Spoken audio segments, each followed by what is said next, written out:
Le CAP maçon consiste donc à avoir les notions fondamentales du métier, l'horizontalité, la verticalité, la planité des ouvrages, la pose de parpaing, la pose de briques, la réalisation d'enduits horizontaux et verticaux, également des ouvrages tels que les armatures et les coffrages.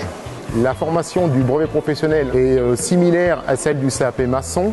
Elles veulent cependant apporter des complémentarités telles que les mathématiques, le dessin, le français, par des ouvrages plus complexes, ce qui va demander une certaine réflexion avant l'exécution et également acquérir une certaine autonomie dans son exercice.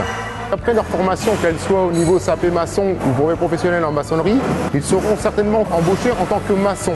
Quelle que soit la formation, ils pourront toujours gravir des échelons au sein même de l'entreprise. Le brevet professionnel pourra accéder plus facilement à un poste à responsabilité.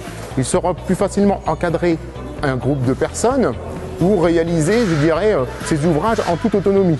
Pour être un bon maçon, il faut tout d'abord aimer son métier, être fier des ouvrages réalisés. Et également travailler en équipe. Donc en étant maçon, on est amené à aller à des plans, donc il faut faire une formation spécialisée. Donc après, c'est ce qui nous donne les hauteurs des maisons, la hauteur du plafond, la hauteur des fenêtres. Enfin, ça détaille vraiment toute la maison complète.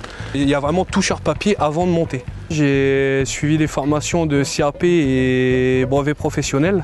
C'est pour avoir des qualifications, pour devenir chef de chantier ou voire conducteur de travaux. Donc là aujourd'hui on travaille avec des monoblocs, enfin des porothermes ils appellent ça.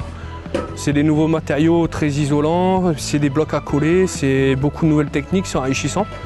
Forcément pour monter les maisons, on monte les échafaudages, enfin il y a beaucoup de techniques, c'est très divers en fait le boulot. Faire son marché, ravitailler ses blocs, maçonner les blocs, donc les régler à l'aplomb. Une fois la journée finie, il y a les outils à laver, il y a vraiment on range le tout, on nettoie. Nettoyage très important pour éviter les accidents. C'est un travail physique, mais je veux dire on prend le rythme. Au bout d'un moment, c'est plus tel, enfin c'est physique, mais je veux dire on a l'habitude. Le compte c'est vraiment les intempéries, le temps, le vent, la pluie, enfin vraiment tout, le mauvais temps quoi.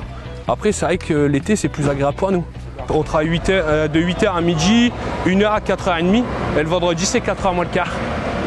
Donc vraiment on est aux 35 heures. Quand on a une bonne équipe sur un chantier, c'est beaucoup plus agréable déjà de se lever pour venir travailler. Déjà c'est plus productif, puis on a le goût à travailler surtout.